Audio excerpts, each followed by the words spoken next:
Hi, I'm Heather from booktubes, and today is my December reading wrap-up.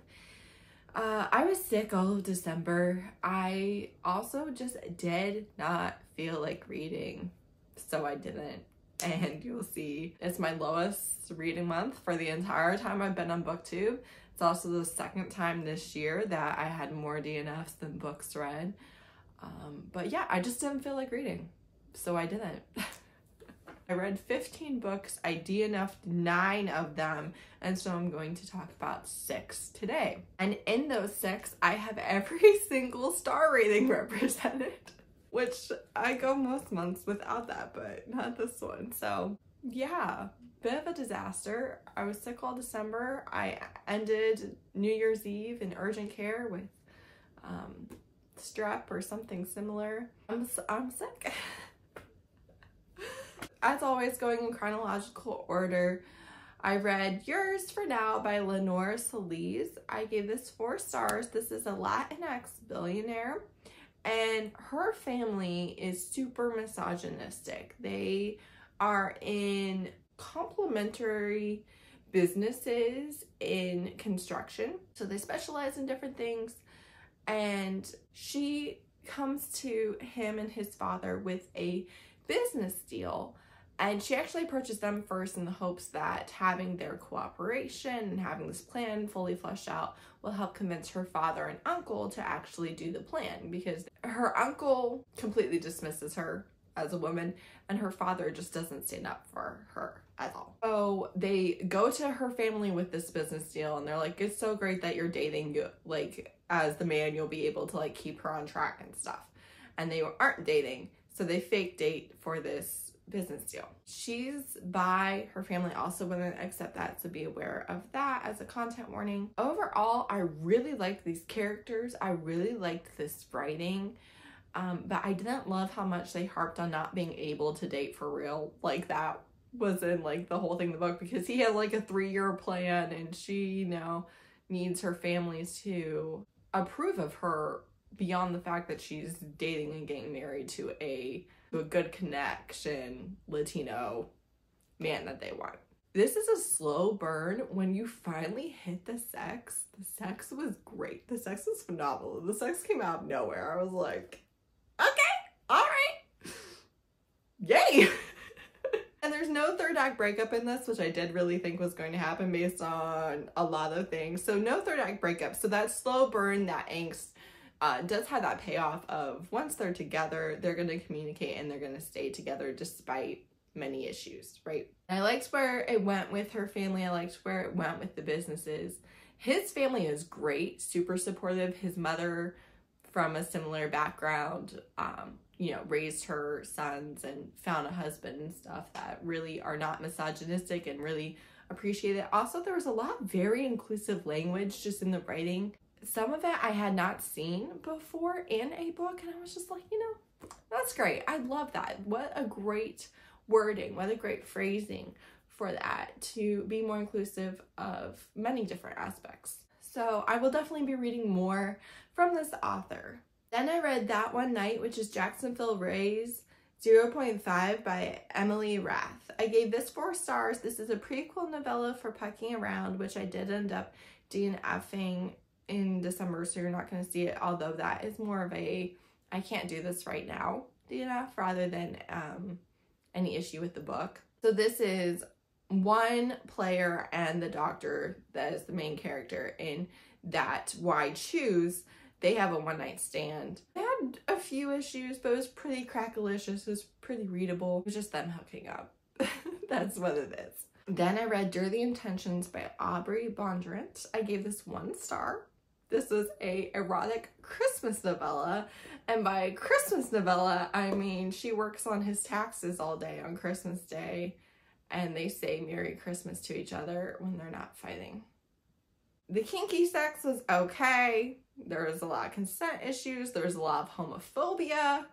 This man is emotionally inept. He refuses to date anyone because he went on 2 dates when he was like 22, and that girl thought that they were falling in love and that he led her on because he kissed her on the mouth and had sex with her. So now he doesn't do that. And he's in his 30s, and I was just like, sir, I could not take you on as a problem. You need help. That is not a relationship. Go to therapy. I do have not one, but 2 rants on this book and videos already. Worst books of the year and finishing my pre-2023 TBR vlog. So I didn't go into depth here, but I've got like 25 minutes of ranting about this book available on the channel already. Then I read Spiked Hot Chocolate by Rilzy. I gave this 5 stars. This is a really sweet, delightful chance meeting basically on Christmas Eve. These two are spending Christmas alone, so they spend Christmas together. Their families are worried about them. They start a relationship, they hook up. They were really sweet and steamy and the perfect little Christmas novella. Then I joined NetGalley, which I said I would never do. For Rangers of the Lost Heart by Joe Segura. So I did read this as an ARC. I got approved for it on release day, but I also got it from the library. I read the ARC version for reasons, so the reading has nothing to do with the ARC, as always. I gave this 3 stars. I was disappointed. This is not worth joining NetGalley for. Alright, so it's good writing. I liked the characters. I liked a lot of things about the writing. It was a fun premise, but it was not what I hoped for. So they are both archaeologists. They are both professors. They were college rivals. All of the choices made by the author were questionable. Made no sense. I was just like, why are we doing this? We don't actually have to do this. This would be so much better if we just pivoted. Pivot. Yeah, I didn't like their backstory. Their backstory made no sense. Basically, they were going to date and then someone kissed him instead, so he dated her for the next 10 years. What? What? Just because somebody kisses you just without even your consent. What? So she's Latina. She's not taken seriously because of her body. And there's some contributing factors to that. He has taken multiple opportunities away from her. But we're supposed to root for him. So you have content warnings for apparent cancer. I believe her mother died of cancer, and then his mother is actively undergoing cancer treatment and she needs better treatment and he really needs money for it, and that's his excuse for having this. I hate when books do this, when it's like, no, I have to betray everything that I believe in. I have to betray the people that I love. I have to accept that I'm a horrible person because I have to have this for a good reason. And then they don't even get the thing that they are betraying all of their beliefs for, all of their morals for, the people that they love. They don't even get it. They don't even get it. It's like, okay, then why did we have to do any of this in the first place? Somehow you magically worked it out without having that thing that you spent the entire book talking about how you must have and you're willing to do anything to get. So none of this made sense. None of it. It wasn't the adventure I wanted. She was a little bit dumb. He was a little bit dumb. For such smart people, I was like, what do you mean?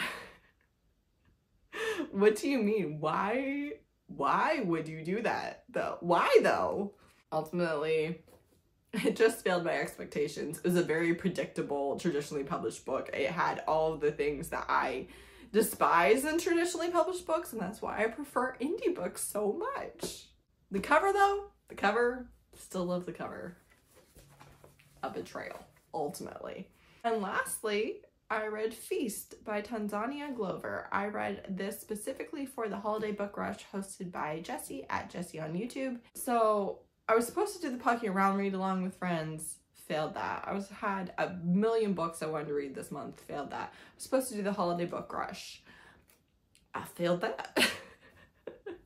I read one book for it, and the one sprint I participated for, and it was 2 stars. So look at this cover. This is a Thanksgiving novella. Does this not say Christmas to you? Would you ever in a million years guess Thanksgiving? Number 1, false advertising. Number 2, the only reason why this wasn't a 1 star, okay?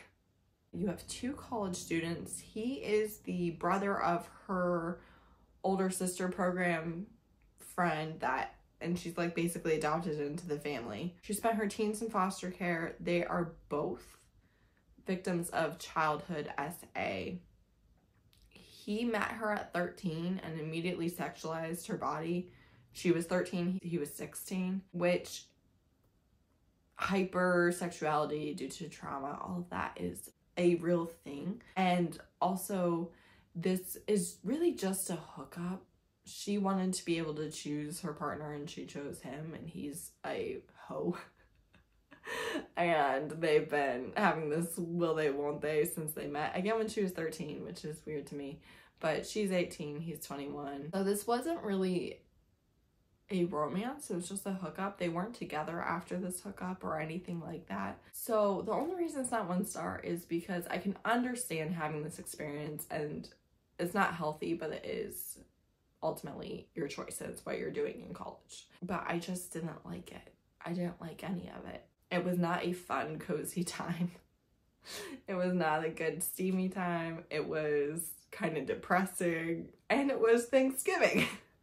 Also, his dad is like cheating on their mom, and so they eat Thanksgiving leftovers in her dorm room after he has like a huge, like, there was no holiday happiness of any sort, and she's like sleeping with him behind her friend's back, and just, I don't know, there was nothing I liked about it. So there's that. That was all the books I read in December. Go me. Haven't read anything in January yet. I haven't even read a single page in a while. So we'll see. I've got some commitments coming up. But yeah, there you have it. Lowest reading month of my booktube career to date. Not really worried about it. Thanks so much for watching. I hope that you are doing better than I am. I hope that you have a good reading month now. Thanks so much for watching. Bye.